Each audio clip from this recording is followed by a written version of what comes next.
Ini kan jadi presentasi sih nggak bikin nggak ada. Ini kayak aja kak, nganu ya kak, ngesrut. Gue karek stop pemain. Dan kalau dilihat tahu kok.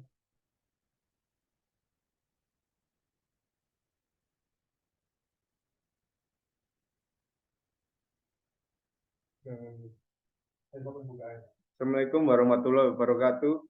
Perkenalkan nama kelompok kami yaitu Eko Wahyu Widodo, NBI 1212 100 172. Yang kedua Alvin Septian dan Asari 1211 9035.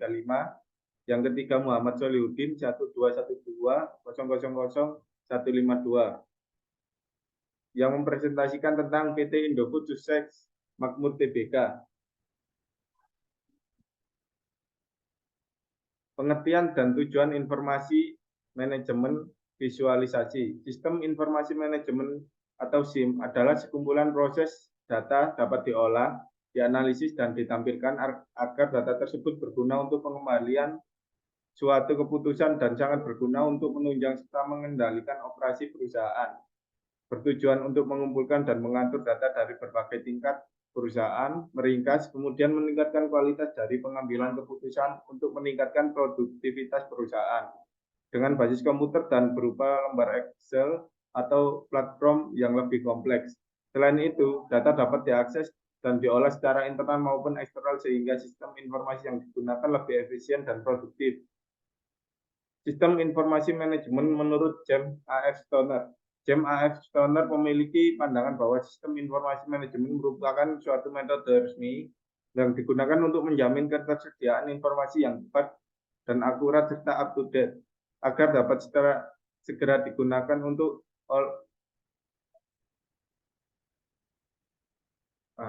untuk oleh ini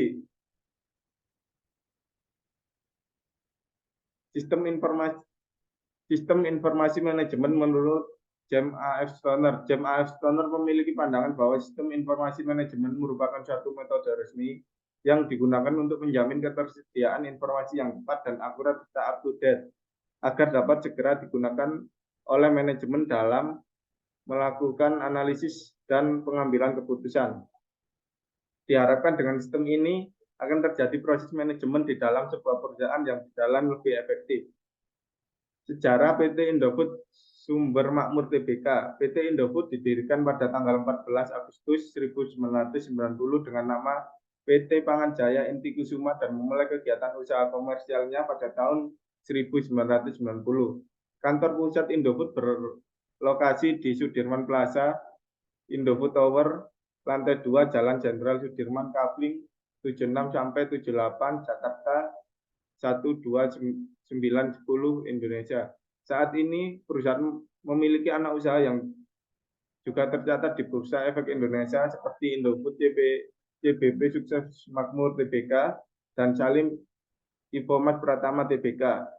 Berdasarkan anggaran dasar perusahaan, ruang lingkup kegiatan PT Indofood antara lain mendirikan dan menjalankan industri makanan olahan, bumbu penyedap, minuman, kemasan, minyak goreng, penggiling biji gandum, pembuatan tekstil, karung terigu, perdagangan, pengangkutan, agrobisnis, dan jasa dengan kegiatan operasional yang mencakup seluruh tahapan proses produksi makanan, mulai dari produksi dan pengolahan bahan baku hingga menjadi produk akhir yang tersedia di rak para pedagang eceran.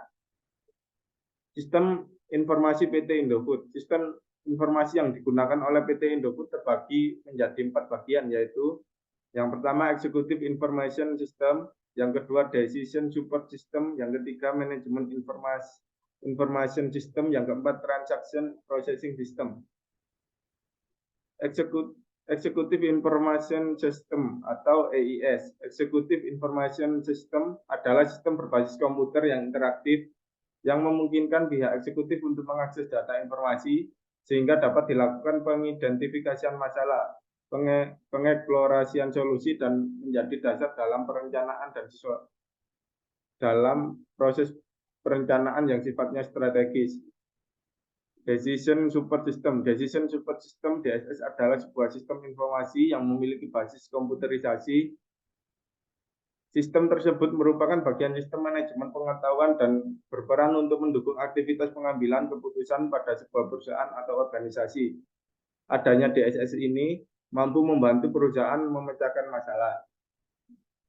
Yang ketiga, Manajemen Information System atau MIS. Manajemen Information System adalah suatu aplikasi sistem informasi yang menyediakan laporan informasi terpadu bagi pihak manajemen.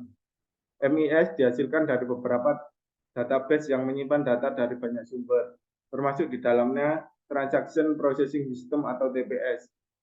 MIS menyediakan informasi yang dipergunakan dalam perencanaan, pengendalian, pengevaluasian, dan perbaikan.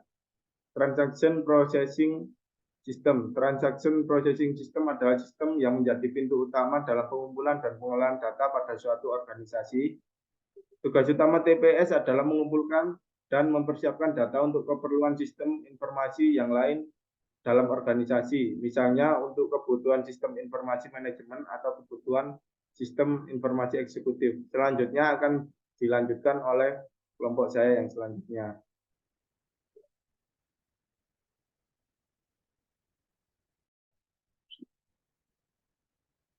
Cara kerja sistem informasi PT Indofood khusus mampu PBK.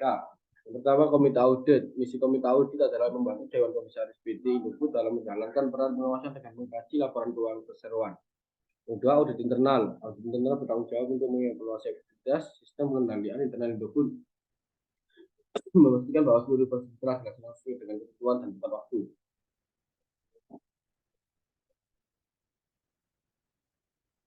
Sekretaris perusahaan bertugas sebagai penghubung antara perseroan dengan institusi pasar modal, pemegang saham, dan masyarakat.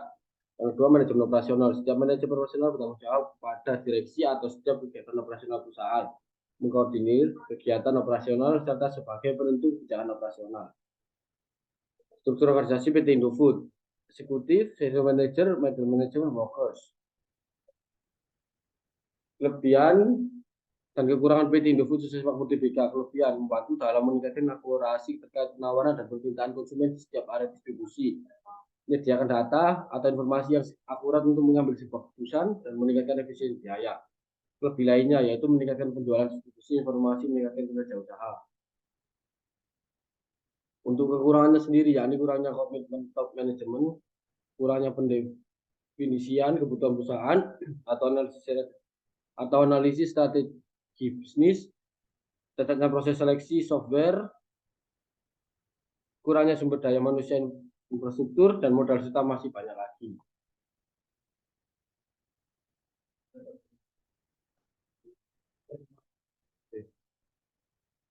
Selanjutnya yaitu ilustrasi proses produksi mie Indomie. Yang pertama yaitu mixing atau pencampuran. Proses mixing adalah proses pencampuran dan pengadukan material yang terdiri dari material tepung dan air alkali, sehingga diperoleh adonan yang merata atau homogen. Proses pencampuran ini berlangsung kurang lebih selama 15 menit dengan suhu 350 derajat Celcius. Selanjutnya yaitu pressing atau pengepresan. Di dalam mesin pengepres, adonan melalui beberapa roll press. Adonan akan mengalami peregangan pada saat dipres dan terjadi relaksasi pada saat keluar dari roll press. Hal ini terjadi beberapa kali pada saat melalui roll press sehingga terbentuk lembaran yang lembut, homogen, elastik, dan tidak terputus dengan ketebalan tertentu.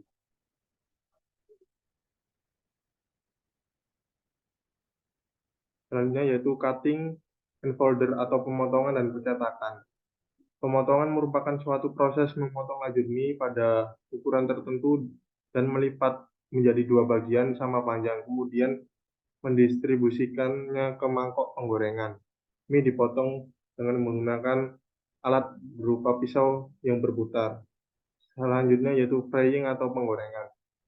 Proses penggorengan adalah suatu proses merapikan mie di dalam mangkok penggorengan, kemudian merendamnya di dalam media penghantar panas, bertujuan untuk mengurangi kadar air dalam mie dan pemantapan pati tergelanisasi. Kadar air setelah penggorengan adalah 4% sehingga mie menjadi matang, kaku, dan awet. Selanjutnya yaitu cooling atau pendinginan. Ruangan pendingin mie adalah ruangan atau lorong yang terdiri dari sejumlah kipas atau menghembuskan udara segar ke mie yang dilewatkan dalam ruangan tersebut Dengan diperolehnya suhu mie yang rendah sebelum dikemas, maka mie akan lebih awet disimpan dalam etiket selama beberapa waktu dan menghindari penguapan air yang menyebabkan timbulnya jamur. Lamanya proses pendinginan adalah kurang lebih 2 menit. Selanjutnya yaitu packing atau pengemasan. Proses yang terakhir adalah produk mie adalah pengemasan atau packing. Pengemasan mie adalah proses penyatuan dan pembungkusan mie, bumbu, minyak bumbu, dan solid ingredient lainnya dengan menggunakan etiket sesuai dengan standar yang telah ditetapkan. Setelah dikemas, selanjutnya mie tersebut akan dimasukkan ke dalam karton. Setelah mie dimasukkan ke dalam karton, seluruhnya karton akan direkatkan dan kemudian menuju gudang untuk disalurkan. Sekian presentasi dari kelompok kami. Terima kasih. Wassalamualaikum warahmatullahi wabarakatuh. Mas Vin. Ya.